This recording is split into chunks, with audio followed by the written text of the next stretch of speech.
Hi friends, welcome all. Business റെഗുലേഷൻസിൽ ഇന്ന് നമ്മൾ ഡിസ്കസ് ചെയ്യാൻ പോകുന്ന ടോപ്പിക് അൺഡ്യൂ ഇൻഫ്ലുവൻസ് എന്നുള്ളതാണ്. അതായത് നമ്മൾ പറഞ്ഞു ഒരു കൺസെൻറ്റിനെ എഫക്റ്റ് ചെയ്യാകുന്ന 5 റീസൺസ് പറഞ്ഞു. അതിൽ വരുന്നതാണ് coercion, undue influence, fraud, misrepresentation, mistake. Then coercion നമ്മൾ ഓൾറെഡി ഡിസ്കസ് ചെയ്തു. അടുത്തത് പറയുന്നതാണ് അൺഡ്യൂ ഇൻഫ്ലുവൻസ്. സോ അൺഡ്യൂ ഇൻഫ്ലുവൻസിനെ കുറിച്ച് കോൺട്രാക്റ്റ് ആക്ടിൻ്റെ സെക്ഷൻ 16 സ്റ്റേറ്റ് ചെയ്തിട്ടുള്ളത്. ഓക്കെ, അൺഡ്യൂ ഇൻഫ്ലുവൻസ് എന്താണെന്ന് നോക്കാം. When a party enters into a contract under any kind of mental pressure, unfair influence or persuasion by the superior party, the undue influence is said to be employed. അതായത് ഒരു കോൺട്രാക്റ്റിലേക്ക് ഒരു വ്യക്തി entry ചെയ്യാനുള്ള കാരണം ഏതെങ്കിലും തരത്തിലുള്ള mental പ്രഷറോ അല്ലെങ്കിൽ അന്യായമായുള്ള ഇൻഫ്ലുവൻസുകളോ പ്രേരണകളോ ഒക്കെയാണ് എന്നുണ്ടെങ്കിൽ ബൈ ദ സുപ്പീരിയർ പാർട്ടി, എങ്ങനെയുള്ള ആളുടെ, ഒരു സുപ്പീരിയർ പാർട്ടിയുടെ, ചില റിലേഷൻഷിപ്പിലെ ചില സുപ്പീരിയേഴ്സ് ഉണ്ടാവും. സോ അത്തരം സുപ്പീരിയർ പാർട്ടീസിൻ്റെ പ്രേരണ കൊണ്ടൊക്കെയാണ് ഒരു വ്യക്തി ഒരു കോൺട്രാക്റ്റിൽ എൻ്റർ ചെയ്യുന്നത് എന്നുണ്ടെങ്കിൽ അവിടെ അൺഡ്യൂ ഇൻഫ്ലുവൻസ് ഉണ്ടായിട്ടുണ്ട് എന്ന് നമുക്ക് പറയാം. അങ്ങനെ അൺഡ്യൂ ഇൻഫ്ലുവൻസ് ഉണ്ടായിട്ട് കിട്ടിയ ഒരു കൺസെൻ്റ് ആണെങ്കിൽ ആ കൺസെൻറ്റിനെ നമുക്ക് ഫ്രീ ആണ് എന്ന് പറയാൻ കഴിയില്ല. സോ അത്തരം കൺസെൻറ്റ് ഇൻവോൾവ് ചെയ്യുന്ന കോൺട്രാക്റ്റുകൾ valid ആകുന്നുമില്ല. Then, according to section 16 subsection 1 of the act, a contract is said to be induced by undue influence where the relations subsisting between the parties are such that one of the parties is in a position to dominate the will of the other and uses that position to obtain an unfair advantage over the other. ഇതാണ് section 16 കൊടുത്തിട്ടുള്ള definition. ഇവിടെ പറയുന്നുണ്ട് were the relation subsisting between the parties, അതായത് പാർട്ടികളുടെ തമ്മിൽ, that means contracting പാർട്ടീസിനെയാണ് ഉദ്ദേശിക്കുന്നത്. ആ contracting പാർട്ടീസിൻ്റെ ഇടയിൽ ഒരു റിലേഷൻഷിപ്പ് നിലനിൽക്കുന്നുണ്ട്. ദെൻ എങ്ങനെ റിലേഷൻഷിപ്പാണ്? ആ റിലേഷൻഷിപ്പിൽ ഒരു വ്യക്തിക്കൊരു ഡോമിനൻറ്റ് പൊസിഷൻ, ദാറ്റ് മീൻസ് ഒരു മേൽക്കോയ്മ ഉണ്ട് ഓവർ ദി അതർ, മറ്റേ പാർട്ടിയുടെ മുകളിൽ. ആൻഡ് ആ ഒരു ഡോമിനൻറ്റ് പൊസിഷൻ യൂസ് ചെയ്തുകൊണ്ട് കൗണ്ടർ പാർട്ടിയുടെ മുകളിൽ ഒരു അൺഫെയർ അഡ്വാൻറ്റേജ്, ദാറ്റ് മീൻസ് ഒരു അന്യായമായ ഒരു ബെനഫിറ്റ് നമ്മൾ നേടിയെടുക്കുകയാണ് എന്നുണ്ടെങ്കിൽ അവിടെ അൺഡ്യൂ ഇൻഫ്ലുവൻസ് ഉണ്ടായിട്ടുണ്ട് എന്ന് പറയും. സോ കോൺട്രാക്റ്റിംഗ് പാർട്ടിൻ്റെ ഇടയിൽ ഏതെങ്കിലും തരത്തിൽ റിലേഷൻഷിപ്പ് നിലനിൽക്കുകയും ആ റിലേഷൻഷിപ്പിലെ ഡോമിനൻറ്റ് പൊസിഷൻ എൻജോയ് ചെയ്യുന്ന വ്യക്തി മറ്റേ വ്യക്തിയുടെ മുകളിൽ എന്തെങ്കിലും ആ ഒരു പൊസിഷൻ യൂസ് ചെയ്തുകൊണ്ട് ഏതെങ്കിലും തരത്തിലുള്ള ബെനഫിറ്റ് നേടിയെടുക്കുകയാണെങ്കിൽ അവിടെ അൺഡ്യൂ ഇൻഫ്ലുവൻസ് ഉണ്ടായിട്ടുണ്ട് എന്ന് നമുക്ക് പറയാം. അതാണ് അൺഡ്യൂ ഇൻഫ്ലുവൻസ് കൊണ്ട് ഉദ്ദേശിക്കുന്നത്. So, in order to constitute undue influence, it is necessary to prove that the relations subsisting between the parties are such that one of the parties is in a position to dominate the will of the other party. That means undue influence ഉണ്ടായിട്ടുണ്ടെന്ന് തെളിയിക്കാൻ എന്തൊക്കെ വേണം? 2 കാര്യങ്ങളാണ് വേണ്ടത്. അതിൽ first one പറയുന്നത് ആ contracting പാർട്ടീസിൻ്റെ ഇടയിൽ ഒരു റിലേഷൻഷിപ്പ് ഓൾറെഡി നിലനിൽക്കുന്നുണ്ട്. ദെൻ ആ റിലേഷൻഷിപ്പിൽ ഒരു വ്യക്തിക്ക് ഒരു ഡോമിനൻറ്റ് പൊസിഷൻ ഉണ്ട്. Then such a person use his dominant position to obtain an unfair advantage over the other. എന്നിട്ട് ആ ഡോമിനൻറ്റ് പൊസിഷൻ യൂസ് ചെയ്ത് മിസ്യൂട്ടിലൈസ് ചെയ്യണം. ആ ഡോമിനൻറ്റ് പൊസിഷൻ യൂസ് ചെയ്തുകൊണ്ട് മറ്റേ പാർട്ടിയിൽ നിന്നും എന്തെങ്കിലും തരത്തിലുള്ള അൺഫെയർ അഡ്വാൻറ്റേജ്, ദാറ്റ് മീൻസ് എന്തെങ്കിലും തരത്തിലുള്ള ഗുണം, ഒരു ബെനഫിറ്റ് നമ്മൾ അന്യായമായി നേടിയെടുക്കുകയാണ് ചെയ്യുന്നത്. അത്തരം കേസുകളിൽ നമുക്ക് അൺഡ്യൂ ഇൻഫ്ലുവൻസ് ഉണ്ടായിട്ടുണ്ട് എന്ന് പറയാം. ഓക്കെ, ദെൻ ഇങ്ങനെ അൺഡ്യൂ ഇൻഫ്ലുവൻസ് ഉണ്ടായിട്ടുള്ള ഒരു അഗ്രിമെൻറ്റ് എപ്പോഴും വോയിഡബിൾ ആണ്. An agreement caused by undue influence shall be voidable at the option of the party whose consent has been so obtained. So agreement undue influence involve ചെയ്തിട്ടുണ്ടെങ്കിൽ അവിടെ അത്തരം agreement നമ്മൾ voidable ആണ് എന്ന് പറയുന്നത്. സോ വോയിഡബിൾ എന്ന് പറഞ്ഞാൽ ഇറ്റ് മേ ഏത് കണ്ടിന്യൂ, ചിലപ്പം ആ ഒരു പാർട്ടി അഗ്രീഡ് പാർട്ടിക്ക് കണ്ടിന്യൂ ചെയ്ത് പോവാം, അതല്ലെങ്കിൽ ടെർമിനേറ്റ് ചെയ്യാനുമുള്ള ഓപ്ഷനുണ്ട്. So such agreement will be voidable at the option of the party whose consent has been so obtained. Then ഇവിടെ ഒരു എക്സാമ്പിൾ പറയുന്നത്, a money lender advances ₹100 to B, an agriculturist and by undue influence induces B to execute a bond for rupees 200 with interest at 6% per annum. The court may set bond aside, ordering B to return rupees 100 with such interest as may seem to it just. അതായത് A എന്ന് പറയുന്ന വ്യക്തി B എന്ന് പറയുന്ന ഒരു അഗ്രികൾച്ചേഴ്സ്, ഒരു കൃഷിക്കാരനാണ്. ബിക്ക് കുറച്ച് പൈസ കടം കൊടുത്തിട്ടുണ്ട്. സോ ആ പണം കടം കൊടുത്തിട്ടുള്ള കാരണം ഇവർ ഓൾറെഡി ഡെപ്റ്റർ ക്രെഡിറ്റർ റിലേഷൻഷിപ്പിൽ നിലനിൽക്കുകയാണ്. ദെൻ അവിടെ പറയാണ് മണി ലെൻഡർ അയാളുടെ ആ ഒരു position, that means money lender പൈസ കൊടുത്തത് കൊണ്ടാണ് ആ അഗ്രികൾച്ചറിൻ്റെ കാര്യങ്ങൾ നടക്കുന്നത് എന്നുള്ള ഒരു പൊസിഷൻ ആറ് കാണിക്കുകയാണ്, മണി ലെൻഡർ കാണിക്കുകയാണ്. സോ മണി ലെൻഡർ പറയാണ് ഒരു 100 രൂപ കൊടുത്തിട്ട് പറയാണ് ബീനോട് എനിക്കൊരു 200 രൂപയുടെ ബോണ്ട് വാങ്ങണം, അതിന് 6% ഇൻട്രസ്റ്റ് ക്യാരി ചെയ്യുന്നു. 100 രൂപ കൊടുത്തിട്ട് 200 രൂപയുടെ ബോണ്ട് വാങ്ങുക എന്ന് പറയുന്നത് അൺഫെയർ ആയുള്ള കാര്യമാണ്. ആ അൺഫെയർ ആയുള്ള കാര്യം അയാൾ എങ്ങനെയാണ് എക്സസൈസ് ചെയ്യുന്നത്? അയാളുടെ ആ ഒരു ഡോമിനൻ്റ് പൊസിഷൻ യൂസ് ചെയ്തുകൊണ്ടാണ്. സോ നമുക്ക് എന്ത് പറയാം? ഇവിടെ അൺഡ്യൂ ഇൻഫ്ലുവൻസ് ഉണ്ടായിട്ടുണ്ട് എന്ന് പറയാം. ദെൻ ഇത്തരം കേസിൽ കോടതി എന്താ വിധിക്കുക? ആ ബോണ്ട് തന്നെ ക്യാൻസൽ ചെയ്യും. എന്നിട്ട് ബിക്ക് കൊടുത്ത 100 രൂപ, ദാറ്റ് മീൻസ് ബോണ്ട് വാങ്ങാൻ കൊടുത്ത 100 രൂപ തിരിച്ചു കൊടുക്കാനും കോടതി ആവശ്യപ്പെടുകയാണ് ഉണ്ടായത്. സോ ഇതാണ് അൺഡ്യൂ ഇൻഫ്ലുവൻസ് കൊണ്ട് ഉദ്ദേശിക്കുന്നത്. ഏതെങ്കിലും തരം റിലേഷൻഷിപ്പ് നിലനിൽക്കുന്ന 2 പാർട്ടികൾക്കിടയിൽ ഡോമിനൻ്റ് പൊസിഷൻ എൻജോയ് ചെയ്യുന്ന പാർട്ടി കൗണ്ടർ പാർട്ടിയുടെ മുകളിൽ എന്തെങ്കിലും തരത്തിലുള്ള പ്രഷറോ കാര്യങ്ങളോ യൂസ് ചെയ്തുകൊണ്ട് ഒരു ബെനഫിറ്റ് നേടിയെടുക്കുകയാണെങ്കിൽ അവിടെ അൺഡ്യൂ ഇൻഫ്ലുവൻസ് ഉണ്ടായിട്ടുണ്ട് എന്ന് നമുക്ക് പറയാം. Then persons in dominant position, നമ്മൾ പറഞ്ഞു റിലേഷൻഷിപ്പിൽ ഡോമിനൻ്റ് പൊസിഷൻ എൻജോയ് ചെയ്യുന്ന വ്യക്തികളാണ് ആ ഒരു അൺഫെയർ അഡ്വാൻറ്റേജ് നേടിയെടുക്കുന്നത്. സോ എത്തരത്തിലുള്ള വ്യക്തികളാണ് ഡോമിനൻ്റ് പൊസിഷനിൽ വരുന്നത് എന്നുള്ളതാണ് പറയുന്നത്. Section 16 subsection 2, a person is deemed to be in a position to dominate the will of the other in the following cases. ഇനി പറയുന്ന കേസുകളിൽ, ദാറ്റ് മീൻസ് അത്തരം റിലേഷൻഷിപ്പുകൾ ഓരോ വ്യക്തിയെ ഡോമിനൻ്റ് പൊസിഷനായിട്ട് സാധാരണ കൺസിഡർ ചെയ്യാറുണ്ട്. അത് റിലേഷൻഷിപ്പ് സ്പെസിഫൈ ചെയ്തിട്ടുള്ളത് 16 subsection 2, കോൺട്രാക്ട് ആക്ടിൻ്റെ സെക്ഷൻ 16 subsection 2ലാണ്. ദെൻ അവിടെ പറയുന്ന റിലേഷൻഷിപ്പുകൾ 3 കേസുകളാണ് പറയുന്നത്. അതിൽ first one real or apparent authority, അതായത് ഏതെങ്കിലും തരത്തിലൊരു അതോറിറ്റി എൻജോയ് ചെയ്യുന്ന, അതോറിറ്റി റെസ്പോൺസിബിലിറ്റി റിലേഷൻഷിപ്പ് എക്സിസ്റ്റ് ചെയ്യുന്ന റിലേഷൻഷിപ്പുകളിൽ ഇത്തരം അൺഡ്യൂ ഇൻഫ്ലുവൻസുകൾ വരാം. കാരണം അവിടെ ഒരു പാർട്ടിക്ക് എന്തുണ്ട്? ഒരു ഡോമിനൻ്റ് പൊസിഷൻ ഉണ്ടായിരിക്കും. For example master and the servant. Master servant റിലേഷൻഷിപ്പിൽ മാസ്റ്ററിന് എപ്പോഴും ഒരു ഡോമിനൻ്റ് പൊസിഷൻ ഉണ്ടാവും. സെർവൻ്റ് എപ്പോഴും മാസ്റ്റർ പറയുന്നത് കേൾക്കുകയാണ് ചെയ്യാറ്. Then income tax officer and assessee. Income tax officer and assessee എന്ന് പറയുമ്പോൾ ഒരു ഇൻകം ഏൺ ചെയ്യുന്ന ഒരു വ്യക്തി അയാളുടെ ഇൻകത്തിൻ്റെ മുകളിൽ ടാക്സ് കൊടുക്കണം. സോ ടാക്സ് കൊടുക്കാൻ ബാധ്യതയുള്ളവരെയാണ് നമ്മൾ അസസ്സി, അല്ലെങ്കിൽ ടാക്സ് കൊടുക്കുന്നവരെയാണ് നമ്മൾ അസസ്സി എന്ന് പറയുന്നത്. ആ അസസ്സിയുടെ മുകളിൽ ഒരു ഡൊമൈൻ പൊസിഷൻ അയാളുടെ ടാക്സ് ഓഫീസർക്ക് ഉണ്ടാവാറുണ്ട്. Then manager and worker, then principal and teacher. ഇവിടെ മാനേജർ ആയാലും പ്രിൻസിപ്പൽ ആയാലും അവരുടെ അണ്ടറിൽ വർക്ക് ചെയ്യുന്ന വർക്കേഴ്സ്, ദെൻ ടീച്ചേഴ്സിൻ്റെയൊക്കെ മുകളിൽ എന്ത് എൻജോയ് ചെയ്യുന്നുണ്ട്? ഒരു ഡൊമൈൻ പൊസിഷൻ എൻജോയ് ചെയ്യുന്നുണ്ട്. Then fiduciary relationship. Fiduciary relationship എന്ന് പറഞ്ഞാൽ ഒരു വിശ്വാസത്തിൻ്റെ പുറത്തുള്ള ചില റിലേഷൻഷിപ്പുകളുണ്ട്. അത്തരം റിലേഷൻഷിപ്പുകളും ചില വ്യക്തികൾക്ക് ഡോമിനൻ്റ് പൊസിഷൻ കിട്ടാറുണ്ട്. അത്തരം റിലേഷൻഷിപ്പുകളാണ് ഇവിടെ കൊടുത്തിട്ടുള്ളത്. Parent and child, guardian and the ward, solicitor and client, doctor and patient, guru and disciple, trustees and beneficiaries. So ഇത്തരം കേസുകളിൽ ഒരു വിശ്വാസത്തിൻ്റെ പുറത്തുള്ള റിലേഷൻഷിപ്പാണ്.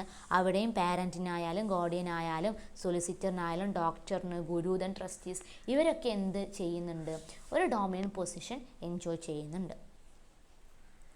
Then mental distress, where one contracts with a person whose mental capacity is temporarily or permanently affected by reason of age, illness or mental or bodily distress. അതായത് ചില കേസുകളിൽ ചില പാർട്ടീസിന് ഒരു കുറവ്, ദാറ്റ് മീൻസ് അവർക്ക് എന്തെങ്കിലും ഒരു ഏജിൻ്റെ പ്രശ്നമാകാം, ചിലപ്പോൾ എന്തെങ്കിലും അസുഖങ്ങൾ കൊണ്ടൊക്കെ ചില കാര്യങ്ങളിൽ പിന്നാക്കം നിൽക്കും. ദാറ്റ് മീൻസ് അവരുടെ അവർ താല്പര്യം കാണിക്കുന്ന അല്ലെങ്കിൽ അവരോട് എന്തെങ്കിലും തരം റിലേഷൻസ് ഉള്ള വ്യക്തികളുടെ ചില വാക്കുകളും പ്രവൃത്തികളൊക്കെ അവർ പെട്ടെന്ന് അനുസരിക്കും. സോ അത്തരം കേസുകളിൽ മെൻ്റൽ ഡിസ്ട്രെസ് ചിലപ്പോൾ പെർമനൻ്റ് ആകണമെന്നില്ല, ടെമ്പററി ആയിട്ടും. ഇപ്പോൾ സപ്പോസ് ഒരു പ്രായമായ ഒരു സ്ത്രീ എന്ന് പറഞ്ഞാൽ അവരെപ്പോഴും അവരുടെ മക്കൾ പറയുന്ന കാര്യങ്ങളെ അനുസരിക്കുള്ളൂ. സോ അവരങ്ങനെ ആകാനുള്ള കാരണം എന്താണ്? അവർ ഏജ്ഡ് ആയതുകൊണ്ട്. സോ അത്തരം മെൻ്റൽ ഡിസ്ട്രെസ്സിൻ്റെ കേസുകളിലും ഇങ്ങനെയുള്ള ഡോമിനൻ്റ് പൊസിഷൻസ് വരാറുണ്ട് എന്നുള്ളതാണ് പറയുന്നത്.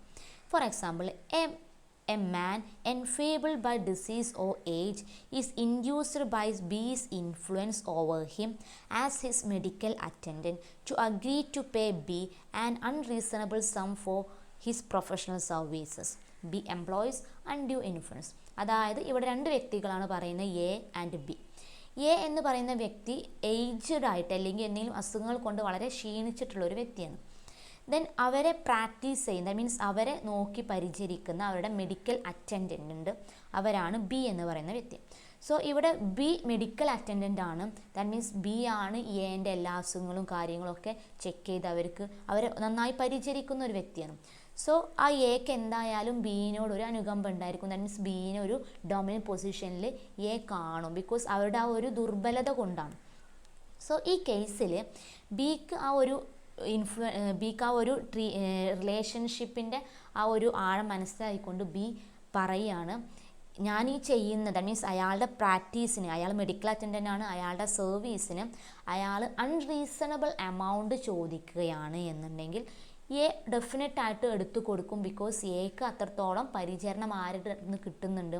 ബി എന്ന് പറയുന്ന വ്യക്തിയുടെ അടുത്ത് കിട്ടുന്നുണ്ട്. സോ അയാൾ ഈ ബി എന്ന് പറയുന്ന ആൾ അയാളുടെ സർവീസിന് അൺറീസണബിൾ എമൗണ്ട് ഡിമാൻഡ് ചെയ്യുകയാണെങ്കിൽ അവിടെ അൺഡ്യൂ ഇൻഫ്ലുവൻസ് ഉണ്ടായിട്ടുണ്ട് എന്ന് പറയാം.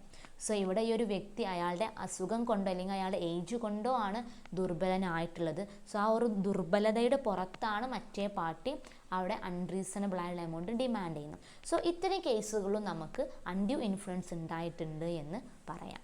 സോ ഇത്തരം relationship, that means parent authority, fiduciary relationship and mental distress, ഈ 3 കേസുകളിലും ചില വ്യക്തികൾ ഡോമിനൻ്റ് പൊസിഷൻസ് എൻജോയ് ചെയ്യുന്നുണ്ട് എന്നുള്ളതാണ് 16 സബ്സെക്ഷൻ 2 കോൺട്രാക്റ്റ് ആക്റ്റിൽ പറയുന്നത്.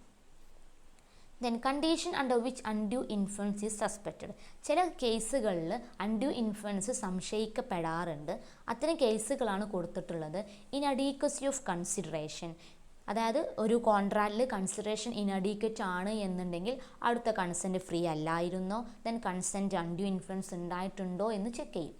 Then fiduciary relationship between the നമ്മൾ ഓൾറെഡി പറഞ്ഞു, parent and child, doctor and patient, അത്തരം കേസുകളിലൊക്കെ നിലനിൽക്കുന്ന ഫിഡ്യൂഷ്യറി റിലേഷൻ, ദ മീൻസ് ഒരു മ്യൂച്വൽ ട്രസ്റ്റ് ആൻഡ് കോൺഫിഡൻസിൻ്റെ ഭാഗമായിട്ടുള്ള റിലേഷൻഷിപ്പ് ഉണ്ടെങ്കിൽ അത്തരം കേസുകളിലും അൺഡ്യൂ ഇൻഫ്ലുവൻസ് ഉണ്ടായിട്ടുണ്ടോ എന്ന് ചെക്ക് ചെയ്യും.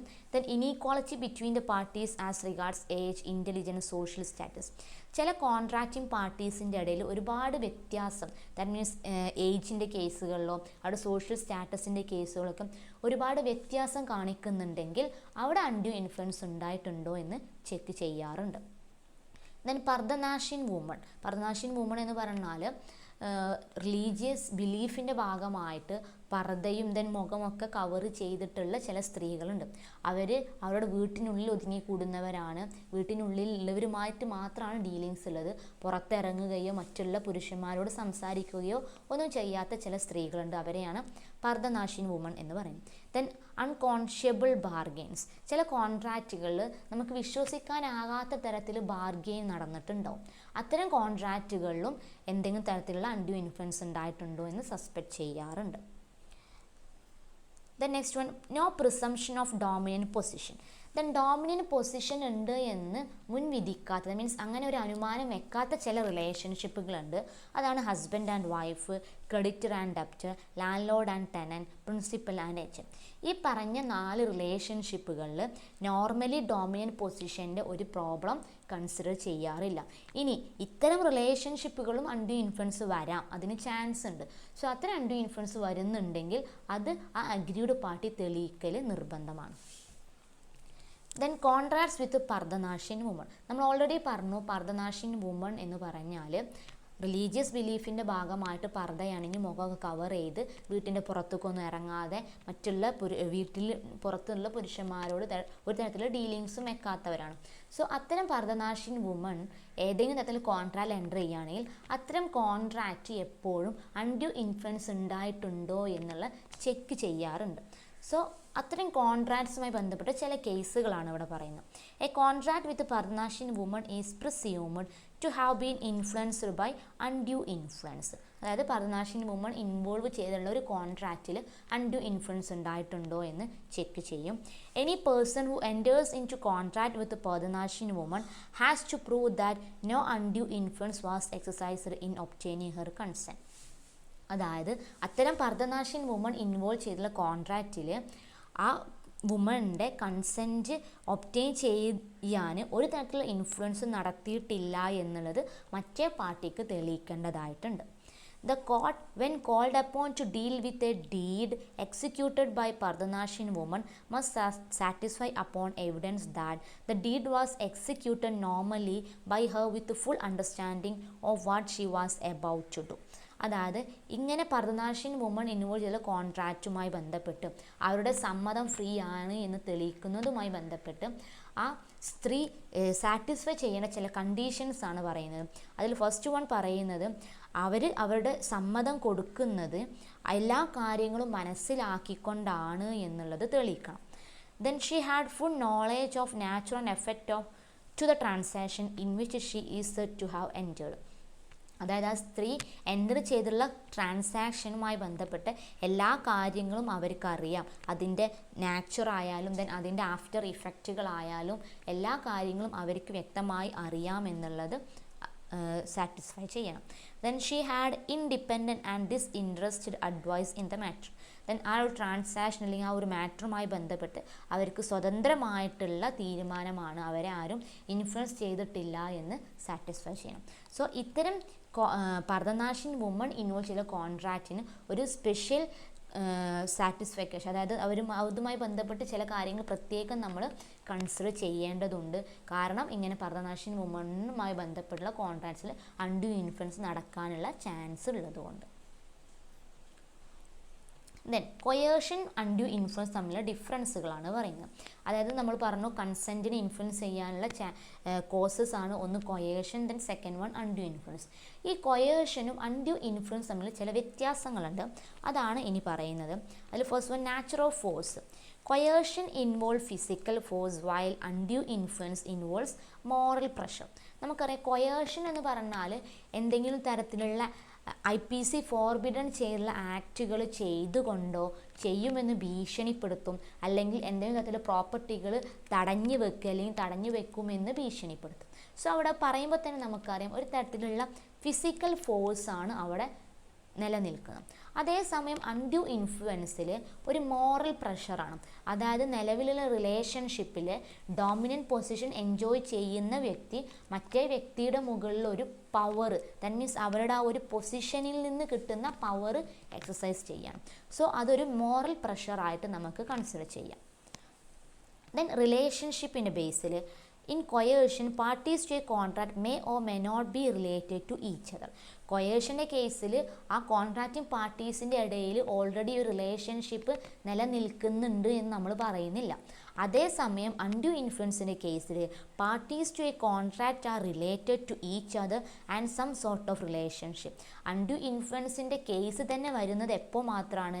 കോൺട്രാക്റ്റിംഗ് പാർട്ടീസിൻ്റെ ഇടയിൽ ഓൾറെഡി ഏതെങ്കിലും തരത്തിലുള്ള റിലേഷൻഷിപ്പ് നിലനിൽക്കുന്നുണ്ടെങ്കിലാണ്. പക്ഷേ കൊയേർഷൻ്റെ കേസിൽ അങ്ങനെ റിലേഷൻഷിപ്പ് വേണമെന്നില്ല. അത്ര റിലേഷൻഷിപ്പ് ഇല്ല എന്നുണ്ടെങ്കിലും കൊയേർഷന് ചാൻസ് ഉണ്ട്. Then consent. In coercion, consent is obtained by giving a threat of an offence or committing an offence. കൊയേർഷൻ്റെ കേസിൽ സമ്മതം നേടിയെടുക്കുന്നത് ഏതെങ്കിലും ഒരു ഒഫൻസ് ചെയ്തുകൊണ്ടോ അല്ലെങ്കിൽ ചെയ്യുമെന്ന് ഭീഷണിപ്പെടുത്തിക്കൊണ്ടോ ആണ്. അതേസമയം അൺഡ്യൂ ഇൻഫ്ലുവൻസിൻ്റെ കേസിൽ consent is obtained by dominating the will.